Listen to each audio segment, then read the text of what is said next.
If you want a comprehensive series of in-depth astrology information in an audiobook format, check out the 4-part Elements series by Stephen Forrest. I had the privilege of narrating it to audiobook, and it's a must for any astrology library. His complete life's work in a 4-volume set. The Book of Fire, Earth, Air, and Water. Direct links to all 4 books are on hightimelinebooks.com or available on Audible and Apple Books.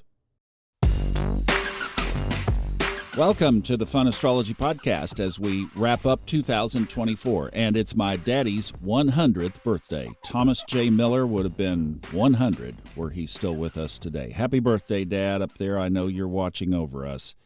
And we do have a lot to talk about in the sky. Not only is 2025 going to be packed, January is going to be packed. Can you feel it? I mean, it's going on now.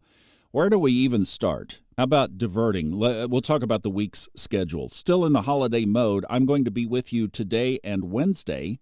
Liz Grace will be here tomorrow. Kristin on Thursday, Elisa on Friday. I'm going to do a weekly video so that we can see all of this. That's on the Fun Astrology YouTube channel. I'm still working through the broad scope of video. I do want to do more, and it's time-consuming, so I'm just trying to juggle all of that. But we will have a weekly video for you this week, and it's a good thing because the energy is once again piled up in there that we're going to have to turn aspect lines off in order to see this chart with clarity.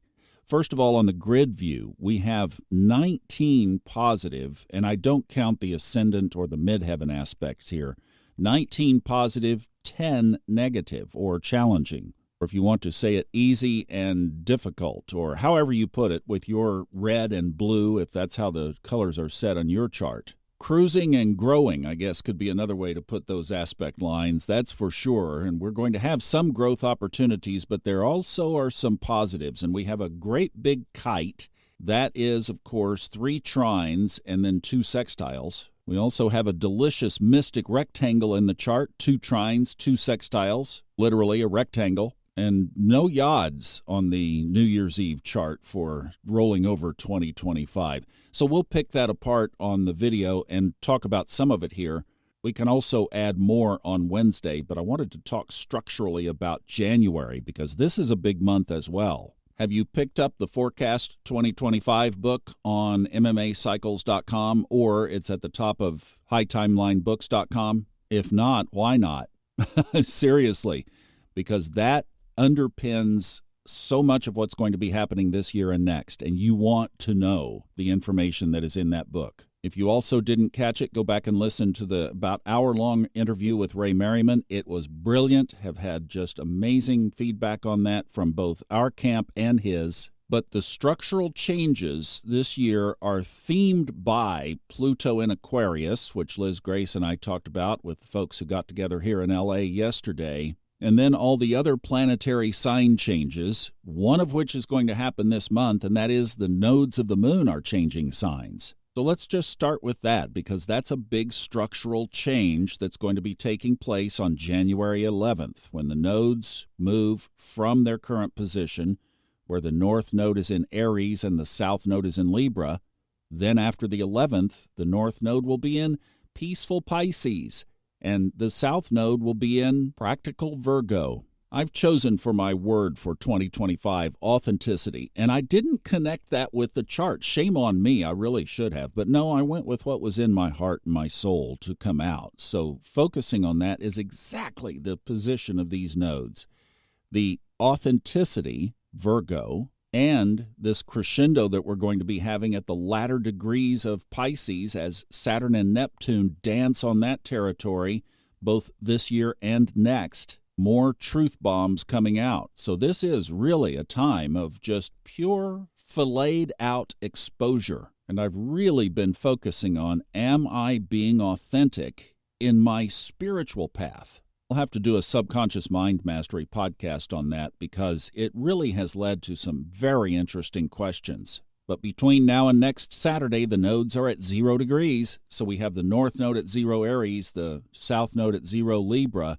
That's heightened energy. We have had this war theme. We talked about it before they came into these positions of Aries, Libra, and we've had the wars. I mean, you know what's happened. And I don't think we're necessarily finished fighting politically, domestically here in the United States either. I don't think that any frontier of battle is necessarily exempt from this. And even when they cross into the new signs, they're still going to be powerfully trailing out that energy of the former signs for quite a little bit. 5 degrees by, let's say, April, and then 10 degrees by August. But just because they cross over next Wednesday doesn't mean that they're going to just disappear, the Aries and the Libra conflict and that energy. And I think so many people have been feeling this early part of the year tension. Well, that's where it could come from, those nodes being right there in that real estate. Now, another big one this week happens on Thursday. Venus will be moving into Pisces. Kristin will be talking more about that. We have 2 things on the retrograde calendar. First of all, Mercury, and you're going, wait a minute, we just got rid of it. Yes, we did. And Mercury will be completely complete with the last retrograde on January 2nd. So that's on Thursday as well. It will be out of the shadow. But at the end of the month, we have 2 other retrograde activities. We have Venus entering the shadow for its March 1st retrograde. And Uranus, the planet of sudden surprises and our hidden genius, etc., turns direct on January 30th. All of that will also be affecting this month's energy. Then on the 19th, the Sun will enter Aquarius. And what's going to be interesting about that is, when is the last time that the Sun would have entered Aquarius and approached Pluto at around 1 degree Aquarius? How about 1779, February? And the big event that year was that Spain entered the Revolutionary War against its neighbor, Great Britain. But it would be another long 4 years before the war would end. So when the Sun enters Aquarius later this month, it will be conjunct Pluto at that very critical 0 degrees Aquarius real estate. It will be sextile to the North Node at 0 degrees Pisces. That will make it across the line, but also still trine to the South Node, which now will be at 29 degrees Virgo. And it will still be opposite Mars, although Mars will be in Cancer by that time, still continuing its retrograde back into Cancer. All right, so that's a lot of stuff, but basically the nodes are changing signs. Mercury is coming clean. It's out of the shadow. The spotlight is on the later degrees of Pisces. That's the truth coming out. And 0 degrees Aquarius. That's the shift into the next generation. All of that is amplified right now. What do we do with this? Well, one is, let's look over the hill a little bit. I think with that North Node moving into Pisces, peace is going to be now more preferred than war. Now, that may take a while to unfold, but it will not only be on these battlefields afar, it will also be in your home or with your coworkers or whoever else might be in conflict right now. As long as you know where it's heading, you can diffuse, right? So why stir up more fires? If you've ever been through a forest fire, you know there are smoldering embers around. Why kick one up? Why chase a dying theme? Focus on peace. Try to be a catalyst for peace. If you do that now, the energy will catch up with you. Also, the Sun and Pluto getting ready to be at 0 degrees Aquarius. Just think with a revolutionary mind. There are old things leaving us. Let them go. And one step past that, be willing to step into new things. Learn new skills. Put your eye on new horizons. Choose to be a leader. In fact, let me leave you with something from Tony Robbins. This is not new. It's one of his mantra sayings. Now I am the voice. I will lead, not follow. I will create, not destroy. I will believe, not doubt. I am a force for good. Set a new standard. Step up. Step up.